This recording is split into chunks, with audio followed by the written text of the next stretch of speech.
अभ्यासू आणि ग्लॅमरस राजकारणी, आक्रमक पण मनमिळाऊ स्वभाव आणि प्रभावी वक्तृत्वाच्या बळावर काँग्रेसच्या आमदार प्रणिती शिंदे यांनी राज्याच्या राजकारणात स्वतःची ओळख निर्माण केली आहे।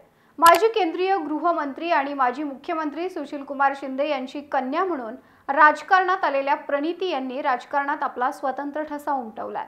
आमदार म्हणून त्यांनी स्वतःला सिद्ध केलंय।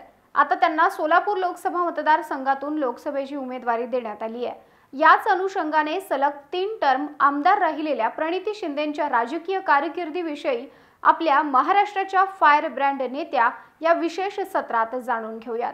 नमस्कार, मी माधुरी कुमकर, तुम्ही पाहताय फॉर द पीपल न्यूज। पुढे जाण्यापूर्वी आपण आमच्या चॅनलला सबस्क्राइब करा, लाईक व फॉलो करा। पोस्ट ग्रॅज्युएट डिग्री कोर्सच्या माध्यमातून परिपूर्ण राजकीय नेतृत्व घडवणारं भारतातील पहिलं institute MIT school of government presents जागर लोकशाहीचा। 2009 साली प्रणिती शिंदे यांच्या राजकीय कारकिर्दीला सुरुवात झाली। त्यावेळी त्यांनी सोलापुरातून पहिली निवडणूक लढवली। प्रणिती शिंदे या वयाच्या 28व्या वर्षीच आमदार झाल्या। पहिल्याच निवडणुकीत त्यांनी 33,000 मतांनी दणदणीत विजय मिळवला। त्यानंतर सलग 3 वेळा त्या आमदार म्हणून निवडून आल्या। विशेष म्हणजे 2014 आणि 2019च्या विधानसभा निवडणुकीत पंतप्रधान नरेंद्र मोदींची लाट असतानाही त्या विजयी झाल्या। प्रणिती शिंदे या कायद्याच्या पदवीधर आहेत। त्यांचं महाविद्यालयीन आणि कायद्याचं शिक्षण मुंबईतच झालं।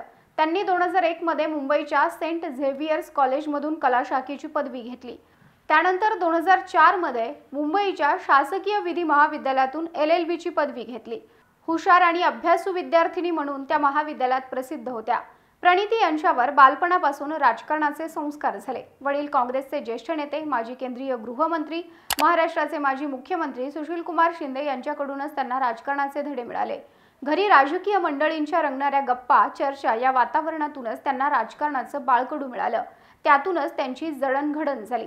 राजकारणासह जाईजुई विचार मंचाच्या माध्यमातून त्यांचं सामाजिक कार्य सुरू असतं। त्या या संघटनेच्या संस्थापक आहेत। सध्या प्रणिती या राष्ट्रीय काँग्रेस कार्यसमितीच्या सदस्य आहेत। तसंच महाराष्ट्र प्रदेश काँग्रेसचं कार्याध्यक्षपद त्यांच्याकडे आहे। गेल्या 2 लोकसभा निवडणुकांमध्ये सुशीलकुमार शिंदे यांना पराभव पत्करावा लागला होता। म्हणून आता प्रणिती शिंदेंना लोकसभेच्या रणांगणात उतरवून वडिलांच्या पराभवाचा बदला घ्यायची संधी चालून आली आहे। त्यांना महायुतीमधून भाजपच्या राम सातपुते यांचं आव्हान आहे, तर वंचित बहुजन आघाडीने सोलापूरमधून राहुल गायकवाड यांना उमेदवारी दिली आहे। 6 विधानसभा क्षेत्रांचा मिळून सोलापूर लोकसभा मतदारसंघ तयार झालाय।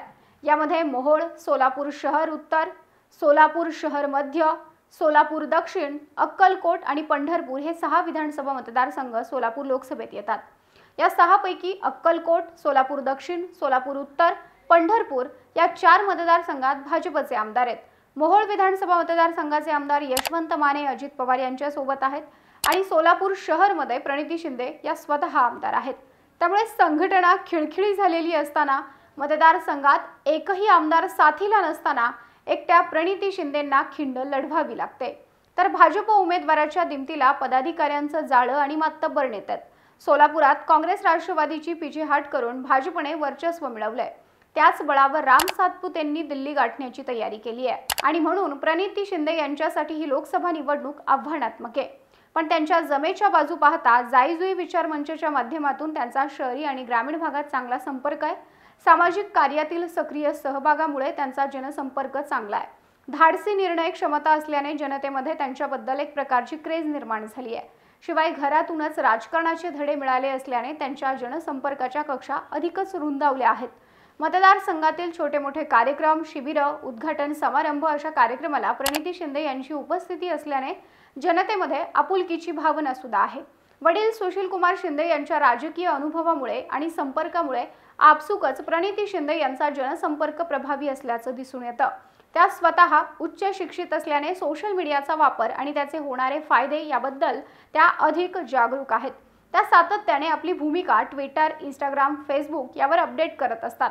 सोशल मीडियावरती प्रणिती शिंदे यांचे फॉलोअर्स देखील मोठ्या संख्येने आहेत। यासह त्यांचं वक्तृत्व प्रभावी असून इंग्लिश, हिंदी आणि मराठी भाषेवरती सुद्धा त्यांचं प्रभुत्व आहे।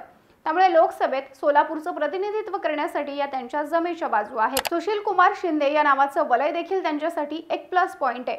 या त्यांच्या जमेच्या बाजू असल्या तरी काही कमकुवत बाजू देखील आहेत। काही वेळा प्रणिती शिंदे यांच्या स्वीय सहाय्यकांमुळे चहापेक्षा किटली गरम असा अनुभव जनतेला येत असल्याचं जनसंपर्कात बाधाही निर्माण होत असल्याची चर्चा होते। सोलापूर लोकसभा मतदारसंघ हा शहरी आणि ग्रामीण असा विस्तृत मतदारसंघ आहे। प्रणिती शिंदे यांचा जनसंपर्काच्या कक्षा या शहरी भागातच रुंदावल्यात। लोकसभा निवडणुकीसाठी त्यांना ग्रामीण भागामध्ये कार्यकर्त्यांचं जाळं निर्माण करावं लागणार आहे।